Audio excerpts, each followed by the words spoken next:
오늘의 사건 반장입니다. 유명 김밥 프랜차이즈 김간의 김용만 회장 성폭력 사건에 대한 고발장을 입수했습니다. 술에 취한 여성 직원을 상대로 범행을 저지른 건데 2차 가해까지 했습니다. 3년 전부터 아파트 거실 천장에 쥐가 돌아다니고 있다는 제보가 들어왔습니다. 건설사 등의 민원 제기를 한 가운데 가족들은 정신적인 스트레스를 호소하고 있습니다. 뾰로롱 안녕하십니까. 자, 어제 말이죠. 사건 반장. 시간대를 바꾼 이후로 처음으로 시청률 4%를 넘겼습니다. 4.3% 무려. 와우, 감사합니다. 자, 진실 추적자 사건 반장 시작합니다. 어제 전해드렸던 사건이죠. 아나운서 출신 모델 김나정 씨, 필리핀 마닐라에서 SNS에 저 곧 죽어요, 마약 자수할게요, 횡설수설 막 블라블라 했던 거 말이죠. 그제 인천공항에 입국하자마자 경찰 조사 받았다고 합니다. 간이 시약 검사를 했는데 역시나 필로폰 양성 반응. 자, 필리핀에서 뭘 하다가 마약에까지 손을 댄 건지 조사가 필요해 보이네요. 자, 오늘 출연자 소개 올리죠. 백다희 아나운서, 양지열 변호사, 오윤성 순천향대 교수, 박지훈 변호사 나오셨습니다. 안녕하세요. 안녕하세요. 안녕하세요. 미국 오클라호마 시티 살아요. 최근 토네이도로 집을 잃어서 사반을 통 못 받네요 하신 미화님. 아이고 이런.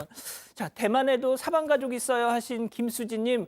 이번 주말에 우리 박지훈 변호사님이 대만 가신답니다. 자, 이태원에서 소주방 합니다. 항상 사반 틀어놓고 있어요 하신 강신일님.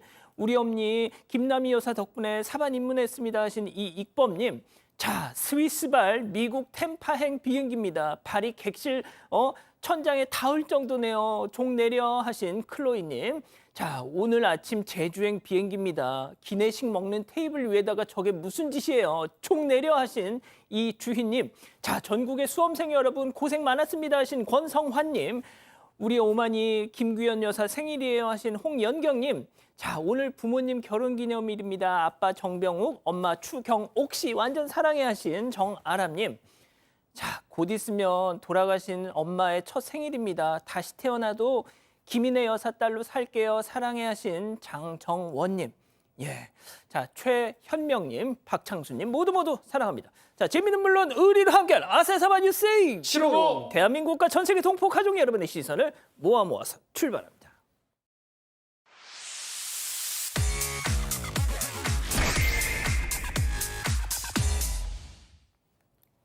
첫 번째 달려보죠. 교제살인 34살 서동하입니다. 자, 헤어진 여자친구를 무참히 살해한 서동하. 경북경찰청이 오늘 이자의 신상 정보를 공개했습니다. 자, 오늘 공개된 사진을 보면요. 특히 정면샷 사진을 보면 사진이 약간 뭉개져 있습니다. 문석한 안에 사진 파일을 우겨 넣다 보니까 이런 뭉개진 사진이 됐는데 심의위원회까지 거쳐서 결정난 사진 공개. 이게 최선입니까? 정말 저 인간 저렇게 생긴 거 맞아요? 자, 그래도 다행인 건 경찰도 예전과 달리 흉악범들 어지간하면 공개하고 있다는 느낌이 듭니다. 일단 설명 좀 해주시죠. 네, 경찰은 서동아의 사진이 신상정보 공개 결정이 난 지난 13일 오후에 범죄자 인상착의 기록을 목적으로 수사기관이 촬영한 머그샷이라고 밝혔습니다. 구속된 이후 수의를 착용하지 않은 이유에 대해서는 아직 경찰서 유치장에 머물고 있고 구치소로 수감 장소를 이동하지 않았기 때문이라고 설명했는데요. 경북경찰청 신상정보공개심의위원회는 어제 신상정보 공개를 의결했습니다. 전 여자친구의 어머니 앞에서 살해한 범죄의 잔인성, 피해의 중대성과 서동아의 자백 등 인적, 물적 증거의 충분한 확보, 그리고 스토킹 범죄 예방 효과 등을 고려했다고 밝혔습니다. 자, 이번 사건이 너무 화가 나고 안타까운 것이 지난 7월부터 스토킹 신고를 무려 3번이나, 그러니까 어떻게 보면 사전 징후는 차고도 넘쳤던 겁니다. 그러게 말입니다. 이 사람 4개월 정도 교제를 하다가 그다음에 이제 관계가 나빠지면서 스토킹으로 변했는데 말씀하신 것처럼 3번이나 스토킹 신고를 했었고요. 사실 형식적으로 봤을 때는 할 수 있는 조치를 다 한 것 같아요. 일단 법원에서 접근 금지 조치, 통신 금지 조치 100m 이내 접근 금지랑 같이 그것도 내려줬었고, 그다음에 그 교정 프로그램에서 이 상담도 5차례나 교육을 받았다라고 합니다. 그리고 경찰에서도 이동식 CCTV에 문열림 센서에 스마트 초인종, 이 스마트 스토킹 보호 프로그램도 다 제공을 했고 심지어 집중 순찰까지도 있었다라고 합니다. 이게 이제 공적인 보호 장치였고요. 더 안타까운 거는 원래는 이 피해자가 이제 주말에만 집에 본가에 가는 그렇게 왔다 갔다 하고 혼자 지냈었는데 요즘에는 이제 어머니가 계속 와 계셨다라는 겁니다. 그 바람에 피해자 어머니까지도 많이 크게 다치셨다고 합니다. 그러니까 가족도 나섰고 경찰도 나섰고 법원도 뭔가 조치를 취한 것만 같은데 못 막았다면 여전히 뭔가 흠결이 있다고밖에 볼 수가 없는 그런 상황인 겁니다. 그렇군요. 참 뭐 정말 작정을 한 미치광이를 어떻게 막기야 하겠습니까마는 그래도 너무너무 좀 안타까운 사건이었습니다. 자, 다음 또 이어가죠. 소름 돋는 연기력입니다. 충격적인 제보 영상 만나보시죠. 자, 미용실 의자에 앉아서 한참 딸과 통화를 하던 남성. 자, 통화 마치고 믹스커피 원샷. 자, 사장님한테 가서는 아유 좀 이따 딸이 온대요. 아이 내가 카드 드릴 테니까 우리 딸내미 예쁘게 잘라주셔. 자, 잠깐만. 오라 어딨어? 내 지갑. 어딨어? 앉아있던 자리. 저기도 없네. 이거 어디가 있어 이거? 이거 야 지혈아. 그래 나 지갑이 없다. 야 귀신 코. 아니 잠시 후 저렇게 문을 열고 빼꼼 자 나갔어요. 자 그러더니 다시 열더니 사장님 나 택시비 좀 빌려주라. 아유 우리 애도 곧 온대니까. 자 그렇게 사장님한테 2만 원 받아가지고 미용실을 쫙 저렇게 개도 물리치고 이렇게 나가요. 자 그런데 현재 이 시각까지 저 인간이 돈을 들고 오지 않았으니까 지금 이 귀한 시간에 이걸 전해드리고 있는 겁니다. 세상에 진짜 애쓴다 애써. 2만 원 뜯어가려고 저런 연기를 하고 있어. 네, 지난 10월 10일에 경기도 오산에서 벌어진 현금 편취 사건입니다. 이날 50대 정도로 보이는 한 남성이 딸이 머리를 하려고 곧 온다면서 가격을 물어보고는 커피도 요구를 했습니다. 그리고는 제보자에게 신세 한탄을 하기도 했는데요. 일찍 이혼해서 혼자 키운다, 몸이 아프다 이런 이야기를 꺼냈다고 합니다. 그러더니 딸에게 전화를 하고는 카드를 맡기고 갈 테니까 딸이 오면 머리를 이쁘게 해달라고 부탁까지 했습니다. 그리고는 지갑을 찾는 척하더니 지갑을 사무실에 놓고 왔다면서 가져올 테니까 택시비를 달라고 이야기를 한 겁니다. 제보자는 통화를 하는 것도 봤고 또 누군가의 아빠라고 하니까 믿음이 가서 별 큰 의심을 하지 않고 2만 원을 빌려줬습니다. 하지만 딸로 보이는 사람도 이 남성도 미용실에 오지 않았던 겁니다. 자, 걔는 알아봤던 겁니다. 그러니까 네. 나가려는 걸 딱 막아 세우잖아요. 자, 네. 박 변호사님, 직업 연기자 입장에서 저자의 연기 어떻게 평가하십니까? 나빼드 나쁘지 않아요. 야, 성공한 거 아니겠습니까? 사실은 신뢰를 부여한 거거든요. 외관상 옷도 그렇고 행동도 그렇고 그렇기 때문에 큰 돈이라고 뭐 하면 큰 돈이 작은 돈을 하면 작은 돈인데 2만 원을 지금 가져가 버렸고 어쩌면 저걸 갖고 도망가 버렸는데 이 사장님이 이전에 보이스피싱 당한 적이 있다고 해요. 4천만 원 정도. 그래서 사실은 이런 피해자들은 죄책감을 갖고 있어요. 내가 뭔가 잘못됐나? 왜 자꾸 속지?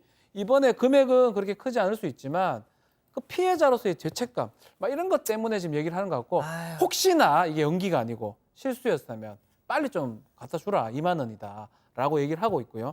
그게 아니라면 이것도 뭐 사기나 뭐 이런 게 될 수가 있겠죠. 진짜 깜빡한 거였기를 정말 바라봅니다. 진짜 지금이라도 이거 봤으면 빨리 갖다 주세요. 자, 다음 이어가겠습니다. 손님의 황당 제안입니다. 자, 편의점에서 일하던 중에 아버지 뻘 돼 보이는 손님한테 정말 기막힌 얘기를 듣게 됐다는 건데요. 제보 영상 만나보시죠. 한 달에 내 생각에는 한 120에서 150 정도 볼 수 있어. 한 달에 120. 일주일에 한 번 먹어. 만나서 뭘 해야 돼? 밥 먹고 주지. 근데 그거는 신체적으로 부담을 주는 그런 건 없어. 아가씨들은 그냥 내가 이거 부담스럽다 그런 정도로 하진 않아. 근데 그냥 지금 술 취하셔서 너무. no. 솔직히 얘기하는 거야, 솔직히. 근데 저희 아버지 뻘 되시는 것 같은데. 좀. 아니, 그거하고는 관계없어. 테이크머니 하는 거지. 뭘 생각하는 거예요? 그러니까 둘이 만나서 예를 들어 조건에 맞는 밥을 같이 먹고 뭐좀 돌아다니고 그러면 안 돼. 그럼 소문나서 안 되고 그냥 야 보자 이러면 땡 이렇게 한 시간 끝. 그러니까 소문나서 무서워하는 거는 그게 잘못된 행동이라고 알고 계시는 거네요? 잘못되지는 않고 나는 스타일이 그래요. 예쁘고 몸매가 예쁘고 막 이런 사람들은 그거 잘 안 해요. 왜냐면 아시잖아요. 맞아요. 그걸 예쁘게 생각하시면은 네. 어쩔 수 없는 거고 왜냐면 나를 모르니까. 양 변호사님, 진짜 이 방송 직전까지 저 인간 얼굴을 까야 된다. 그래도 법이 그러니까 안 된다. 저희가 정말 치열한 토론을 했습니다. 이 인간입니다. 진짜 욕 나올 뻔했네요. 네, 저도 참 글쎄요, 욕이 나올 정도의 상황이긴 합니다. 그래서 이게 지금 충남의 한 지역 번화가에 있는 편의점에서 일어난 일이고, 이 여성 같은 경우는 아르바이트하면서 취업 준비, 그것도 해양 경찰을 준비하고 있는 여성이라고 합니다. 지난주 수요일인데 이런 일이 벌어지니까 바로 편의점주한테 연락을 했고, 편의점주도 긴급 출동 버튼 누르고 신고할 테니까 녹음해라, 이렇게 해서 저 지금 들으신 목소리가 나온 겁니다. 근데 문제는요, 경찰도 그런 얘기를 했다라고 하는데, 직접 어떻게 보면은 직접적인 어떤 음란한 얘기 이런 걸 얘기를 한 건 아니잖아요. 뭐 밥을 먹자, 그러니까 뭔가 짐작이 가는 틀림없이 나쁜 제안을 하고 있는데, 그런 걸 하지 않았다라는 것 때문에 경찰에서도 이걸 성희롱은 사실 신체 접촉, 폭행, 협박 이런 것들이 없었기 때문에 형사처벌 대상이 안 되거든요. 그래서 경찰도 어찌할 수 없고, 또 만약에 이제 뭐 음란물 같은 거를 온라인으로 보냈다라고 한다라면 그거는 이제 처벌이 되지만, 또 음란물을 보낸 거 이런 건 아닌 상황이라서 경찰이 어떻게 할 수 있는 상황은 아니다라고 돌아갔다라는 거예요. 다만 이 피해 여성 입장에서는 도대체 이 남자가 어디 가서 또 더 나쁜 짓을 할 수도 모르고 이보다 더한 행동도 할 수도 있는데, 그럼 이걸 미리 좀 어떻게 막을 수 있는 방법은 없는 거지 지금 고민하고 있다고 하는데, 참 저도 참 어처구니 없긴 한데, 글쎄요, 딱히 현행법상으로는 그런 방법이 없어 보이긴 합니다. 자, 오 교수님, 법으로 안 되면 진짜 이런 인간들은 어떻게 해야 되겠습니까? 제가 볼 때는 뭐 신상을 공개하는 게 이제 되면은 바로 되겠죠. 바로 치유가 되겠죠. 이틀 전에도 이제 편의점에 왔다라고 합니다. 그때는 좀 술이 취해 보였는데, 수요일 날 와가지고는 어제 왔는데 네가 없어서 상당히 아쉬웠다 하고 말을 걸면서 밥을 먹고 즐기자. 요즘 밥 먹는 사람이 어디 있습니까? 혼자 밥 먹는데 외롭더라, 이런 얘기를 갖다 하고요. 또 어린 친구들하고 이렇게 얘기하는 것을 갖다 자기는 뭐 상당히 좋아한다, 이런 엉뚱한 소리를 갖다가 했다라고 합니다. 그러면서도 싫으면 거절해도 된다라고 해서 분명히 싫다라고 얘기했음에도 불구하고 뭐라고 얘기했냐면, 나는 직급이 높고 신뢰할 만한 사람이다. 사기꾼 도둑놈 아니다.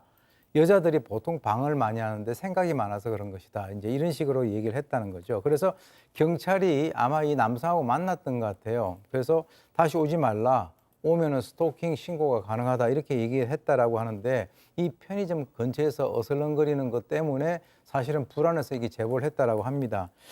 직급이 높고 신뢰할 만한 사람이라 그러면 그렇게 자신 있으면 신분을 한번 밝혀보는 것도 좋을 것 같고요. 그 어떤 저런 행동을 갖다가 억제하는 것은 저 얼굴을 갖다 공개하면 금방 해결이 될 것 같습니다. 그 영상 다시 한 번만 좀 보여줄래요? 예, 영상 다시 한 번 보여주세요. 자, 박지훈 변호사님, 네. 저런 인간들은 어떻게 해야 될까요? 공개하면 못해요. 아예 공개가 된다고 알면 못하고요. 공개가 되잖아요. 그러면 바로 사과합니다. 알겠습니다. 자, 다음 이어가죠. 커다란 의자를 번쩍입니다. 말 그대로입니다. 정말 별걸 다 가져가는 대한민국. 제보 영상 만나보시죠. 자, 늦은 저녁 한 여성이 골목길을 워킹. 자, 그러더니 갑자기 스탑 하더니 가게 앞으로 고고.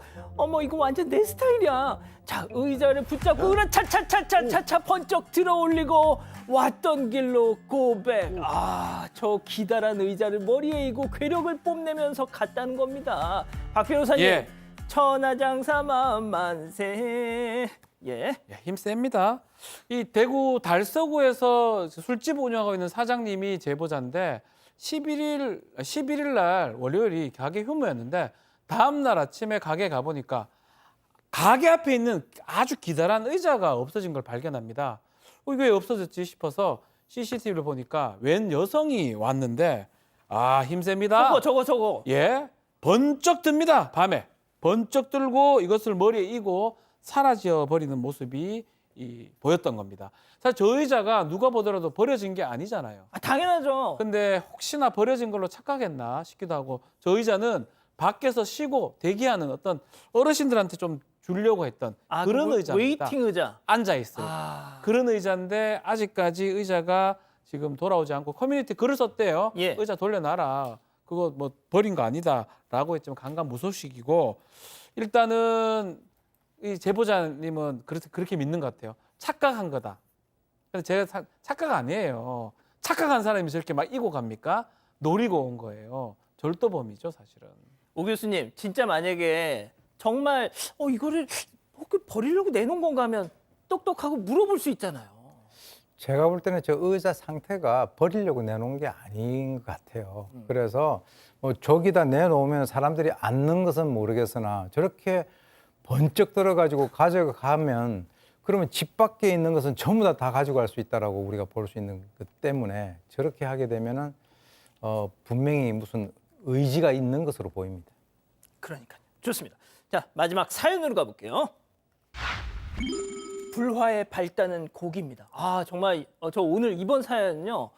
와, 진짜 입장이 확 갈릴 것 같습니다. 자, 집단 지성의 판단을 받아보고 싶으시다면서 제보해 주신 사연 함께 들어보시죠. 안녕하세요. 고기 때문에 올케와 다투게 된 30대 여성입니다. 최근 어머니 생신을 맞아서 4남매 중 첫째인 제가 가족 모임을 준비했어요. 어머니가 제일 좋아하시는 음식이 소고기라서 메뉴를 한우로 정했고 남매들이 50만 원씩 회비를 걷기로 했습니다. 그런데 막내 동생 부부가 사정이 좋지 않아서 회비를 내기 어렵다고 하는 거예요. 모임도 동생은 일 때문에 못 오고 올케만 온다고 했습니다. 저와 나머지 동생들이 돈을 좀 더 모으긴 했지만 생신 선물을 사고 나니까 식사 비용이 좀 모자르더라고요. 그래서 부모님은 마음껏 드시게 하고 자식들은 비싼 메뉴를 시키지 않기로 합의를 했습니다. 부족하면 돼지갈비나 삼겹살을 시키기로 했어요. 그런데 가족 모임 날 올케가 고기를 다 먹고 나서 부모님도 안 시키던 한우 살치살 특수 부위를 2인분이나 시키는 겁니다. 올케만 들리게 부모님도 갈비 세트 드시는데 이렇게 비싼 메뉴 시키는 거 좀 아닌 것 같아 라고 말했는데도 못 들은 척을 하는 건지 주문을 취소를 안 하더라고요. 제가 너무 화가 나서 직원이 살치살을 갖다 주자마자 받아서 곧장 부모님 테이블로 옮겨드렸습니다. 순간 올케 표정이 굳더니 삼겹살을 주문하더라고요. 문제는 모임이 끝난 후였는데요. 올케가 아이들도 보는데 제 체면이 말이 아니었어요. 먹는 것 가지고 이러시는 건 아니죠. 이렇게 문자를 보냈더라고요. 그래서 제가 어머니 생신인데 시부모님보다 훨씬 비싼 고기를 시키는 건 경우가 아니지 않아? 라고 따졌습니다. 저는 회비도 안 내고 시부모님보다 비싼 고기를 먹으려는 올케가 너무 괘씸했는데요. 이걸 가지고 잔소리한 제가 속이 좁은 건가요? 아, 그렇군요. 자, 기다리고 기다리셨던 부천 핸즈업타임 유튜브 JTBC 뉴스 채널 사건반장 독립 채널에서 9천여 분의 우리 가족 여러분들 함께하고 계신데요. 채팅창에 OX로 함께 참여해 보시죠. 먼저 사연자 신우입니다. 올케, 와, 완전 대박 어이없다. 올케는 살치만 좋아하고 염치는 안 좋아하나 봐. 염치가 좀 있어야지. 우리는 뭐 살치 먹을 줄 몰라서 안 먹니? 나 완전 좋아해. 살치 생각만 하면 침이 막 흘러내려 이렇게. 근데 우리가 돈이 없는 걸 어떡하니? 왜? 너가 빈손으로 왔잖아. 지훈이 놈도 하여튼 어려서부터 얍삽하기가 이를 데가 없더니 아주 그냥 부창부수 천생연분이다. 아이고 동그라미. 아니 이럴 수가. 아, 그렇군요. 자, 아닙니다. 들어보세요. 다음 올케입니다. 어머머머, 형님, 다혜 형님. 말이 너무 심한 거 아니에요? 막내네 형편이 얼마나 어려우면 어머님이 생신 식사비도 못 낼까. 맞이로서 좀 짠하지도 않으세요? 세상에, 오죽하면 지훈 씨가 입 하나 덜려고 안 왔을까. 아무리 그래도 우리 지열이 보는 데서 엄마인 저를 그렇게 개망신을 줘야 속이 후련했냐? 진짜 들어서 먹다. X. 박 변호사님. 이게 사실은 소고기 돼지고기 큰 차이는 없어요, 사실은. 네? 맛있죠. 소고기 훨씬 맛있죠. 맛있는데 이게 저는 가장 주목하는 부분은 합의 부분이거든요. 돈 안 내는 거 뭐 이 부분도 뭐 좀 봐야 되지만 이렇게 하기로 합의했어요. 삼겹살하고 돼지갈비로 가기로 합의했는데 그 합의를 깬 거잖아요. 아마 뭐 아이가 얘기했다든지 뭐 그런 변명할 얘기가 있을 것 같기도 하지만 같이 합의했던 자기는 돈도 안 냈는데 그걸 갑자기 깨면서 갑자기 살치살이라니요. 살치살은 또 상당히 고급 부위입니다.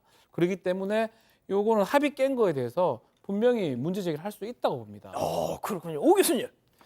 이제 이 사람은 막내 동생의 이제 어떻게 보면은 아내니까 올케고 제일 위가 마시누이지 않습니까? 사연자죠. 그런데 이제 우리가 통상 이제 봤을 때 인간이 살아가는 데 있어서 필요한 덕목이 분위기 파악 능력이에요. 그러니까 이때 살치를 시켜야 될지 아니면은 염치를 차려야 될지 그거에 대한 구분을 해야 되는데 아마 이분 같은 경우는 그런 것들이 조금 이렇게 모질하지 않느냐. 거기에다가 사실 이게 뭐 돈을 내고 안 내고 하는 그런 문제를 떠나서 설사 돈을 냈다 하더라도 다른 사람들이 안 시키고 있으면 이 사람 같은 경우는 위에 다른 그 형제들 또 자기 그 시누이들 좀 약간 어떤 분위기도 봐야 되는데 너무 분위기를 보지 않고 막 지르는 타입이 아닌가. 제가 봤을 때는 이렇게 하게 되면 가족뿐만 아니라 다른 어떤 모임에 가서도 손가락질 받을 수 있는 가능성이 큽니다. 양 변호사님, 하지만 가족이잖아요. 그리고 또 먹는 거 가지고 이러는 건 좀 그렇지 않습니까? 먹는 거 가지고 저러면 안 되는 거죠, 오히려. 그리고 저는 이제 주목했던 부분이 자기 아이들 좋은 거 먹이려고 했다라는 부분이 마치 이게 미덕인 것처럼 생각하시는 것 같아서 걱정인 거예요. 지금 부모님, 지금 할아버지, 할머니도 계시고 큰엄마도 있고 한 상황에서 아이들이 자기들만 비싼 걸 먹는 환경을 만들어주는 게 과연 그게 좋은 교육일까요? 요즘에 그런 얘기 하지 않습니까? 우리나라만 그런 게 아니라 뭐 일본이나 동남아시아에도 괴물 부모라는 그런 말이 있죠. 자기 아이만 생각했으면 악성 민원 넣고 이런 부모들을 가리키는 건데 자칫 잘못하면 저렇게 자기 아이만 생각하다가 결국 괴물 부모가 되는 겁니다. 저런 상황이. 그리고 아이들은 보고 배우는 게 전혀 없어요. 오히려 더. 그렇군요. 자, 백다혜 아나운서. 네, 좀 올케가 좀 잘못한 것 같긴 한데 이 막내 동생이 못 온 이유가 일 때문이 아니라 좀 미안해서 안 온 것 같아요. 그래서 어머니 생신이기도 하니까 그냥 좀 너그럽게 넘어가 주시면 어떨까 생각을 하고 있습니다. 그리고 댓글도 볼게요. 엘리킴님, 눈치가 없습니다. 다들 자기 배려해 주는데 라고 하셨고요. 하지만 김효민님, 먹을 걸로 가족끼리 뭐 하는 거죠? 라고 하셨습니다. 궁수렁 님도 먹는 걸로 타박하지 맙시다 이러셨습니다. 그렇군요.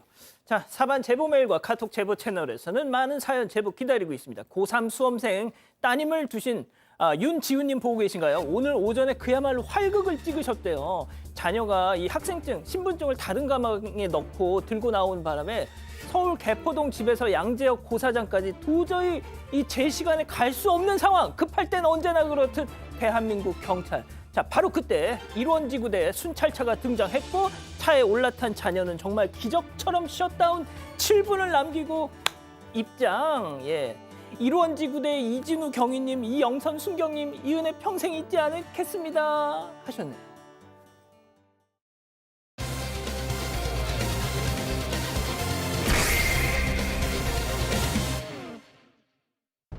유명 김밥 프랜차이즈 김간의 김용만 회장 성폭력 사건에 대한 고발장을 입수했습니다.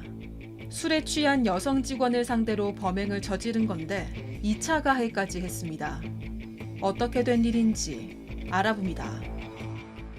자, 김간의 김용만 회장 관련해서 오늘 뭐 하루 종일 시끄러웠죠.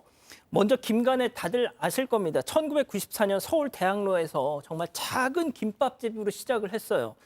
그런데 주방에서 내놓는 김밥이 아닌 김간애가 차별화 포인트를 탁 했죠. 손님 앞에서 말아주는 쇼케이스 전략. 그리고 실내 냄새를 빼낸 후드를 가게 뒤가 아닌 앞에 달아서 행인들한테 구수한 그 참기름 냄새, 김밥 냄새를 풍기게 해서 유혹했던 전략. 자, 이게 지금은 거의 스탠다드가 됐지 않습니까? 자, 그런데 김용만 회장 아내가 이 고발을 했다. 네, 설명을 해주시죠. 네, 이 고발장에 따르면 이 사건은 지난해 9월에 한 회식 자리에서 일어났습니다. 이 김용만 회장은 저녁 회식을 추진했는데 김 회장을 포함해서 직원들까지 모두 5명이 참석을 했고요. 그런데 김용만 회장이 평소보다도 술을 강하게 권했다고 합니다. 이 자리에서만 소주 10병을 이상 마셨고 김 회장은 매출 부진을 탓하면서 직원들을 질책하기도 했다고 합니다. 이 무거워진 분위기 속에서 김 회장의 지인도 참석을 했는데요. 그러자 김 회장은 다른 직원들에게 귀가를 요구했는데 피해 여직원에게는 자리를 옮겨서 2차를 같이 가자고 했습니다. 하지만 피해 여직원은 이미 주량을 넘게 마셔서 취한 상태였고요. 그럼에도 김 회장과 김 회장 지인은 피해 여성을 데리고 인근 유흥주점으로 갔고 그곳에서는 양주까지 권했습니다. 결국 피해 여직원은 어지럼증과 속이 좋지 않아서 화장실로 자리를 피했는데 이때 화장실에서 정신을 잃었다고 합니다.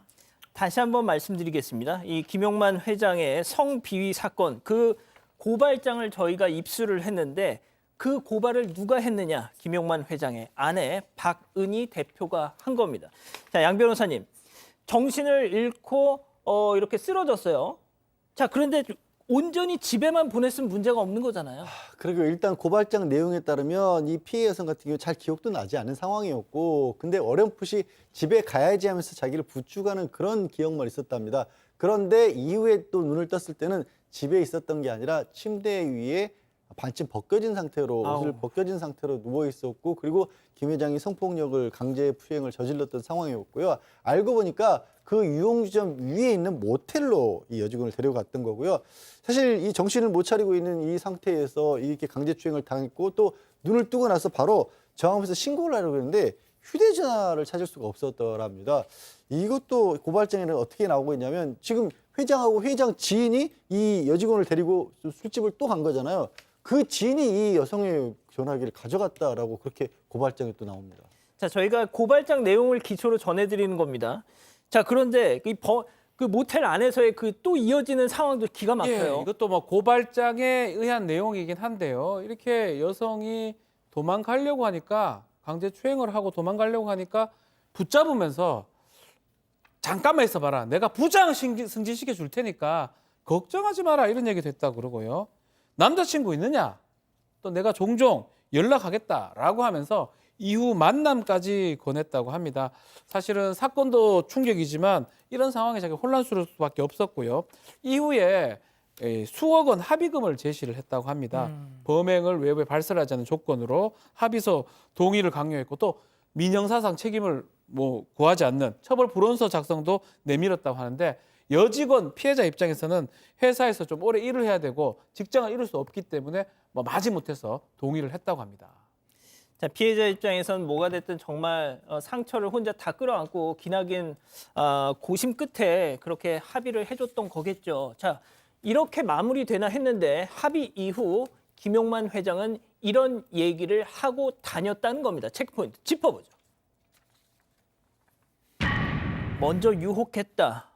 피해 여직원이 저랬다는 건가요, 설마? 네, 지금 이제 이 고발장에 의하면 이 김용만 회장 같은 경우는 이 피해자가 합의서에 이제 동의를 하니까 피해 여자 직원이 의도적으로 접근해서 오히려 자신을 공경에 빠뜨렸다, 이렇게 주장을 했다는 겁니다. 그리고 이제 주변에 피해자가 먼저 유혹했다, 피해자는 꽃뱀이고 프로다라고 하는 얘기를 했다라고 하는데, 이 피해 여직원 같은 경우는 이미 이제 성폭력 사건으로 이제 노출이 되니까 이 충격을 받아가지고 1년 동안 정신과 치료를 받았고 그동안에 힘들게 이렇게 온 그런 상태인데, 그런 과정에서 이 김 회장이 이렇게 말하고 다니는 것을 알게 됐고 2차 피해를 겪어서 억울함을 호소하고 이제 힘들어하고 있다는데, 통상적으로 이제 성범죄나 이런 것들이 발생됐을 때 상하 관계에서 이 위에 있는 그 가해자가 시도하는 어떤 전형적인 그런 것이 아닌가, 이것 역시 고발장에 기재가 되어 있습니다. 예. 자, 그런데 말이죠. 이 김용만 회장이 12년 전에 본인의 어떤 경영 철학, 용인술 이런 걸 관련해서 이런 얘기를 했더라고요. 한번 들어보시죠. 저는 경영보다는 예. 경영이라는 것보다는 사람을 더 좋아했어요. 또 의리와 정의를 더 따졌고요. 예. 이렇게 저하고 친한 사람들은 경영도 좋지만 의리와 정의를 못 지키는 사람 저하고 친하지 않아요. 저하고 친한 사람들은 정말 정의와 의리를 똘똘 뭉친 사람들. 예. 자, 이런 또 불미스러운 일이 있고 나서 저런 걸 보니까 조금 많은 생각이 좀 교차하네요. 네, 그렇습니다. 김용만 회장은 범행 직후에도 회장직을 유지를 했고요. 그러다가 올해 4월 이사회에서 이 사건의 고발 사실 등 비위가 문제가 돼서 대표이사에서 해임이 됐습니다. 현재 김 회장의 아들이 새 대표이사로 취임을 해서 경영을 이어나가고 있는 상황이고요. 그런데 지난 8월에 김 회장이 사내 이사로 회사에 다시 돌아왔습니다. 김 회장은 자신이 벌인 사건에 대해서 부인하거나 또는 기억이 안 난다는 태도로 회사에 복귀하려고 하고 있다고 하는데요. 하지만 김 회장은 현재 준간강치상, 업무상 위력에 의한 추행 등의 혐의로 경찰 조사 중이고 업무상 횡령 혐의로도 입건된 상황입니다. 횡령. 네, 그렇습니다. 또 회사 명의 계좌에서 수억 원 상당을 자신을 대리하는 법무법인 계좌로 이체한 혐의인데요. 이 돈으로 피해 여직원에게 합의금을 지급하려 했다는 걸로 알려졌습니다. 이와 관련해서 경찰 관계자는 조만간 검찰에 송치할 예정이라고 밝혔습니다. 자, 양 변호사님, 저희가 이제 이런 소식 전할 때마다 제일 우려가 되는 게 본인 혼자 이렇게 되는 건 상관이 없어.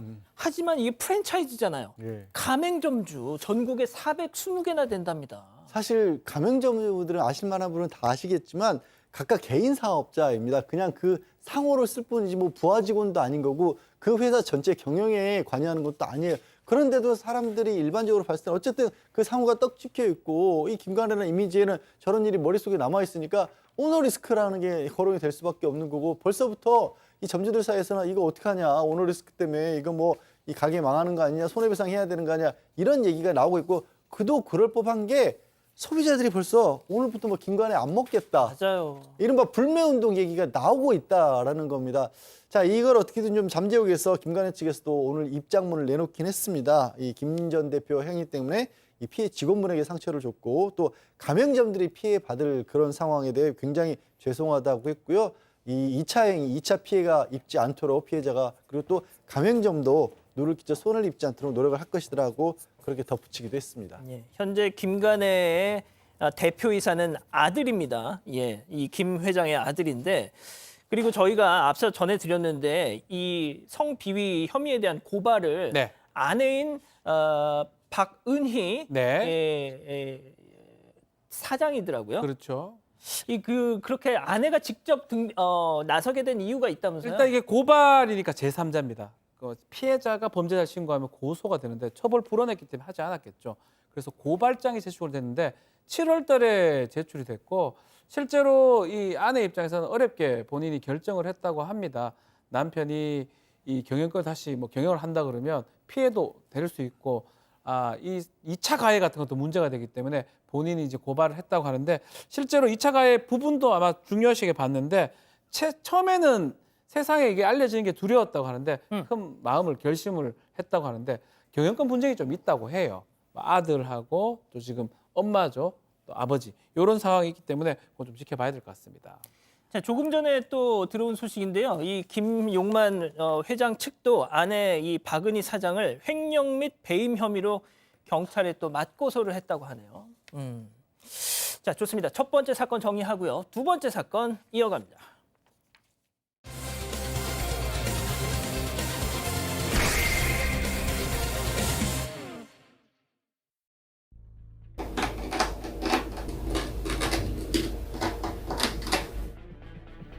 지금 들으신 소리는 한 신축 아파트의 천장에서 들리는 소리인데요.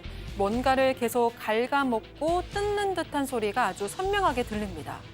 계속된 소음에 고통받던 입주민은 얼마 후 천장을 들여다보고 큰 충격을 받게 되는데요. 대체 저 안에 무슨 일이 있었던 걸까요? 양 변호사님 너무 싫어. 나 미치겠어 지금. 제가 보고 듣고도 믿어지지가 않습니다. 이 제일 싫어. 제보자분은 2000년에 이제 대전에 있는 한 아파트 1층으로 이사를 하셨는데요. 그곳이 이제 2018년에 새로 지은 아파트, 신축 아파트였습니다. 그리고 이 제보자분의 첫 번째 자가주택이었다고 합니다. 굉장히 굉장히 뿌듯하셨겠죠. 그런데 문제는 뭔가 거실 천장에서 다닥다닥다닥 이런 소리가 나는 것 같다라는 거예요. 다닥다닥다닥 소리가 뛰어다니는 소리처럼 들리죠. 근데 에이 뭐 잘못 들었겠지. 에이 신축 아파트인데 싶었는데 처음에 들으신 거 있죠. 점점 이제 갉아먹는 바다닥바다닥 깎는 소리까지 나와서 이건 쥐구나라는 확신을 하셨다고 합니다. 자, 입주한 지 3년밖에 안 된 신축 아파트 천장에서 바퀴도 아니고 쥐 소리가 났다는. 제보자는 이 관리사무소 건설사에 이거 뭐냐 이거 민원을 제기했는데요. 이런 답변을 받았다는 겁니다. 체크포인트 짚어보죠. 집값 떨어지니까 쉬. 제보자 얘기 직접 들어보시죠. 너무 좀 화도 나고 하니까 건설사에다가 바로 연락을 했었었죠. 건설사에서 대응이 말도 안 된다. 쥐 들어오면 알아서 잡아야지 왜 그런데 약간 이런 식이었었어요, 처음에. 아니, 천장 위로 다니는 걸 어떻게 잡냐. 그래가지고, 그러면 나 이거 인터넷에 네, 올리세요. 처음에 그랬어요. 관리사무소는 이거 소문나면 집값 떨어지니까 말하지 말아라. 알아서 조용히 처리해. 그리고 저는 제가 인스타그램에 캡처해서 올리니까 모니터를 했는지 그 다음날 어떤 임원분 한 분이 내려와서 앞으로 있는 AS 뭐 하는 거에 대해서 전부 다 보상을 해주겠다. 사과를 하더라고요. 자, 채팅창에 무기마루님, 에이 설마 햄스터겠지. 뭐 햄스터 지나요. 네. 크기가 이렇게 오니까 상당히 무섭기도 하고 하여튼 그렇잖아요. 그래서 건설 회사한테 얘기를 했습니다. 쥐가 좀 있는 것 같다라고 얘기를 하니까 쥐가 있으면 뭐 어쩌란 말입니까? 쥐가 있으면 지를 잡으십시오라고 얘기를 했다고 합니다. 왜 우리한테 연락을 하느냐? 저기 있어. 지가 있습니다. 지가 정말 지가 있어요. 그래서 아니 천장 위로 지가 지금 다 돌아다니는데 우리가 어떻게 잡느냐라고 얘기를 하니까 아유 뭐 그러면 뭐 어쩔 수 없죠 이러면서 관리사무소 측에 얘기하니까 관리사무소가 이런 얘기를 했다고 해요. 소문나면 집값 떨어지니까 이거 어디 가서 말하지 말고 조용히 처리하자라고 얘기를 했는데 화가 났잖아요 제보자가. 예. 그래서 이거 나 뉴스에 제보하거나 인터넷에 올리겠다 하니까 그럼 마음대로 하세요라고 얘기했다고 합니다. 자, 그런데 그냥 엄포가 아니었어요. 진짜 올리셨대요. 그랬더니 태도가 확 바뀌었다고요? 네, 제보자가 올린 영상을 본 건지 건설사 임원이 찾아왔습니다. 사과를 하고 AS를 무상으로 해주겠다고 했는데요. 제보자는 쥐구멍으로 의심되는 구멍을 좀 막아달라고 요구를 했었습니다. 이 건설사에서는 건설사의 하자로 쥐가 들어오는 건 아니라고 부인을 했지만 이 제보자의 요구에 따라서 이렇게 아파트 외벽에 보이는 구멍들을 임시로 막는 작업을 했고요. 또 천장을 뚫어서 소독도 하고 쥐덫 8개를 설치했는데 바로 2마리가 잡혔습니다. 쥐가 있었던 게 맞았던 겁니다. 이후 관리사무소에서도 대대적으로 아파트 주변에 쥐약을 놓고 방역 작업을 했다고 합니다. 자, 2마리 잡았습니다. 예, 2마리 잡았어요. 끝났구나 생각하셨다는데 끝났으면 저희가 이걸 전해드릴까요? 자, 제보자분 얘기 들어보시죠. 똑같이 천장에서부터 소리가 시작이 됐어요. 들어오는 쥐들마다 조금 성향이 또 좀 다른 건지는 모르겠는데 21년도에는 거실에서 반경이 되게 넓진 않았었어요. 근데 22년도에는 조금 다르게 좀 빠르게 확장을 하면서 막 돌아다니더라고요. 후드 쪽에서 계속 뭔가 타닥타닥 하는 소리가 들려서 열어서 좀 확인을 해봤었어요. 아무래도 음식 냄새도 나고 하니까 그것까지 가서 갈가 먹은 것 같아요. 놀래기도 했고 위생도도 문제가 되겠구나라고 생각을 했어요. 오 교수님, 저도 어렸을 때 이제 단독주택 되게 좀 그런 데서 살았는데 쥐가 진짜 천장에서 뭐 이거 하는 그 공포 전 알거든요. 진짜 이게 막 긁다가 막 천장 뚫고 막 얼굴로 덮치는 거 아니까 저 진짜 너무 쥐가 제일 싫어. 진짜 바퀴보다 더 싫어. 정말 싫어하시는 것 네. 같은 그 느낌을 제가 받았습니다. 그러니까요. 근데 이제 1년 만인 지난 2022년 10월경에 또다시 천장에서 쥐가 다니는 소리가 나왔는데 이전과는 달리 훨씬 더 빠르게 활동적으로 돌아다니는 즉 기동력이 증강된 쥐가 나타난 것 같아요. 그리고 이제 집안 구석구석을 갖다가 살펴보니까 이번에는 아예 부엌에 있는 후드 배관을 갉아먹은 흔적을 발견합니다. 그래서 관리사무소 측이 이 후드 배관을 교체를 해주긴 했지만 쥐를 잡지는 못했고요. 다음 해 2023년에는 다행히 쥐가 들어온 흔적을 발견하지 못했다라고 하니까 아마 쥐가 다른 곳으로 이주를 간 것 같아요.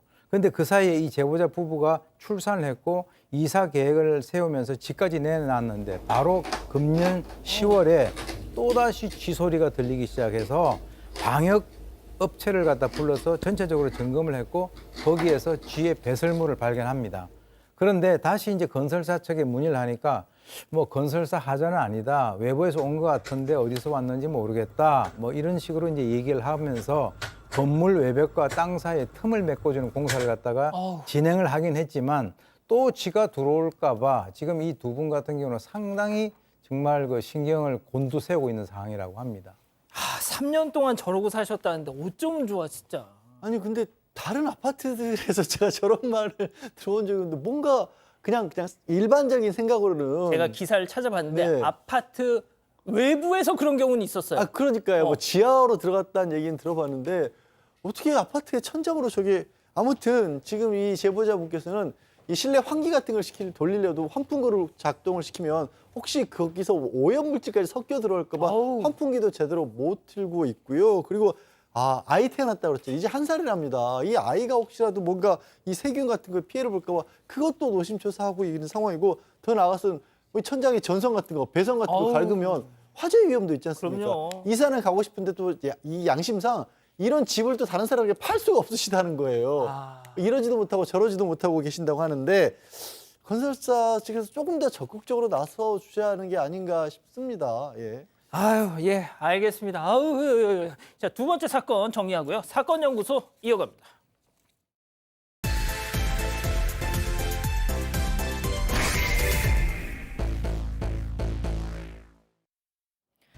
한 남성이 하루 종일 컴퓨터 앞에 앉아서 휴대전화만 붙들고 있습니다. 메시지도 보내고 전화도 해보지만 상대방은 묵묵부답인데요. 결국 이 남성, 해서는 안 될 선택까지 하고 맙니다. 오늘 사건 연구소의 키워드는 자폭 예고입니다. 자, 2021년 10월에 발생했던 아주 좀 가슴 아프고 충격적이었던 사건입니다. 네, 그렇습니다. 오전에 한 여성이 30대 여성이 이제 이 협박 문자를 받습니다. 복수하겠다라는 내용이었고 바로 신고를 했죠. 그런데 그러고 나서 잠시 후에 119 상황실에서 다시 그 여성에게 연락을 합니다. 굉장히 달콤한 목소리로 어머니 흉기에 복부를 다친 거냐 이렇게 물어보는 겁니다. 근데 이 여성은 아무것도 모른 채 아니 엄마가 다쳤다고요? 뭐 심하게 다치셨어요? 반문을 한 거예요. 잠깐만 이게 복수하겠다는 메시지는 여성이 받았는데 다친 건 어머니? 어머니 실제로 그 여성의 50대 친모가 자신이 일하고 있던 사무실에서 흉기에 찔려서 숨진 채 발견이 됐습니다. 자, 이 여성은 112에 신고를 했는데 경찰의 공동 대응 요청을 받았던 119가 이 딸에게 전화해서 엄마 다쳤어요? 그러니까 이게 무슨 소리인지 했던 거예요. 네, 맞습니다. 이 피해자에 따른 인터넷에서 게임 방송을 진행하던 BJ였고요. 이 협박 문자를 보냈던 30대 남성은 시청자였습니다. 이 남성은 여성에게 2천만 원이 넘는 후원금을 이른바 별풍선으로 보낸 걸로 알려졌는데요. 하지만 남성은 방송을 시청하면서 욕설을 하고 비방을 했습니다. 여성을 향해서 너희 엄마 아빠가 내일 교통사고로 죽었으면 좋겠다 이런 악담까지 퍼부었습니다. 결국 여성은 남성을 블랙리스트로 등록을 하고 방송을 더 보지 못하게 차단을 했다고 합니다. 내가 돈을 이렇게 많이 너한테 쏴줬는데 감히 네가 날 차단해? 응징하겠어. 그게 이제 일종의 미끼였다라고 저는 생각이 듭니다. 그래서 이제 이 30대 남성이 다른 채팅방에 들어가서 이 여성이 자기를 차단한 것을 풀어주지 않는다면 9시 뉴스에 나올 수 있다. 이게 상당히 섬찟한 얘기죠. 그리고 이후에 다른 아이디를 통해서 접속을 하고 난 이후에 나 흑화되기 일보 직전이다. 그래서 차단을 풀어라 이렇게 요구를 했고 급기야 카운트다운을 세면서 45분까지 차단을 풀지 않으면 진짜 흑화하고 자폭하겠다. 이렇게 위협적인 메시지를 지속적으로 보냅니다. 그리고 난 뒤에 이 BJ 그 여성의 개인 연락처까지 알아내서 계속 협박을 했고요. 급기야는 여성이 모친인 이 피해자에게까지 전화를 해가지고 딸을 만나게 해달라고 바로 전날에 그 요구를 했는데 피해자가 당연히 이를 거부했겠죠. 예. 그랬더니 이 여성의 친모인 피해자를 범행 타겟으로 삼고 난 이후에 그 모친이 운영하는 공인중개사 사무실을 찾아가서 들어간 지 5분 만에 그 피해자를 살해합니다. 박 변호사님, 그게 예. 일개 시청자에 불과했던 자가 어떻게 이 BJ 여성의 어머니 직장을 알 수 있었던 거죠? 자, 개인 인터넷 방송인데 특성상 개인정보 유출이 약간 나올 수가 있는 상황입니다. 뭐 전화 오는 장면도 있을 수 있고 야외 방송할 때는 BJ 동네가 또 유출될 수가 있습니다. 근데 여기서 중요한 거는 이 피해자 딸이 과거에 방송에서 어머니가 공인중개사라고 하면서 사무실 관련 얘기를 좀 했던 것 같습니다. 자연스럽게 가족 얘기하다가 그런 얘기 나온 거 맞는데 가해자가 막 이를 범죄에 악용했던 것으로 지금 보입니다. 자, 차단을 안 풀면 흑화하고 자폭을 하겠다고 했던 이 가해자. 그야말로 말 그대로 자폭을 했어요. 맞습니다. 이 가해자인 30대 남성은 이 BJ 모친을 잔인하게 흉기로 찔러서 살해했습니다. 그리고는 이 곧바로 자신의 차량을 몰고 약 200m 떨어진 인근 빌라에서 스스로 목숨을 끊었는데요. 이 가해자가 사망함에 따라 사건도 공소권 없음으로 종결이 됐습니다.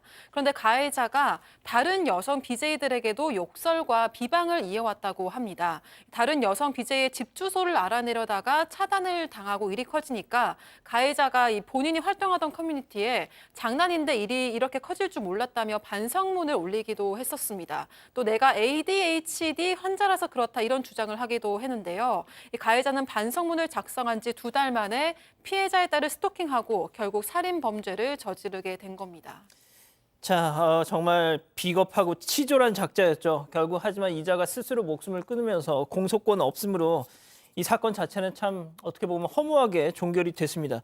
하지만 이 사건 이후에도 말이죠. 여전히 이 BJ 여성 시달렸습니다.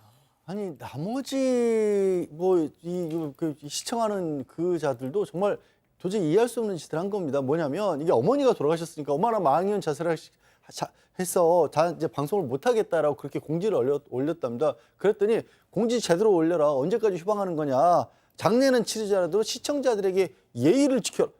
이게 지금 예의를 지키라고 할 만한 상황인데 여기서 그치지 않아요. 심지어 본인이 BJ라고 일방적으로 강퇴하면 그런 일이 생긴 거 아니냐. 이거 가해자를 옹호하는 얘기잖아요. 더 나갑니다. 앞으로는 그러니까 강퇴하면 알지?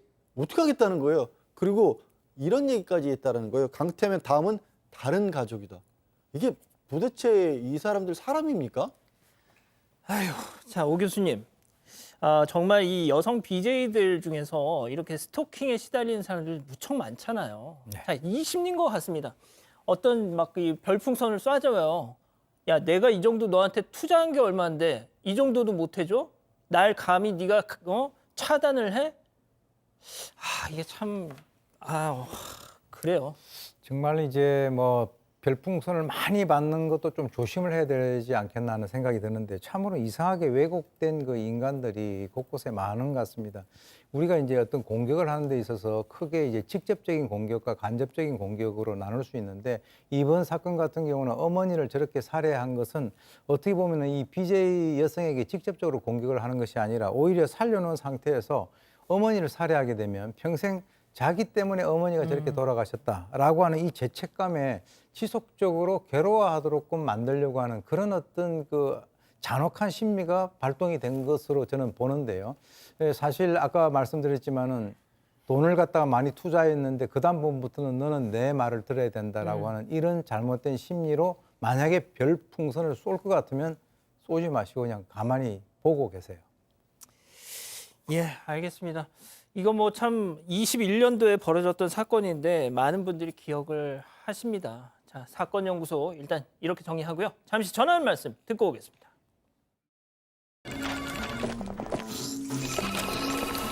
슬레이브.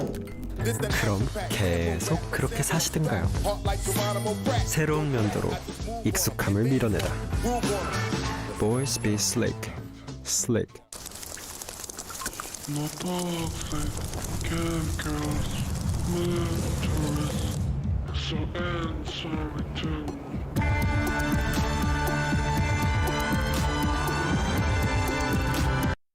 센소다인 컴플리트 프로텍션 플러스 치약은 민감성 치아 예방을 포함한 올인원 구강 케어를 동시에 제공합니다.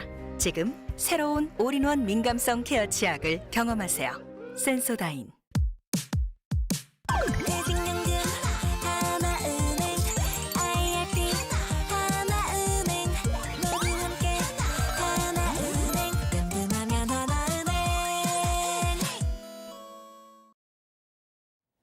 사랑하는 사건반장 가족 여러분 행복한 밤 보내시고요. 저희는 내일도 사반 750 저녁 7시 50분에 다시 옵니다. 안녕히 계십시오.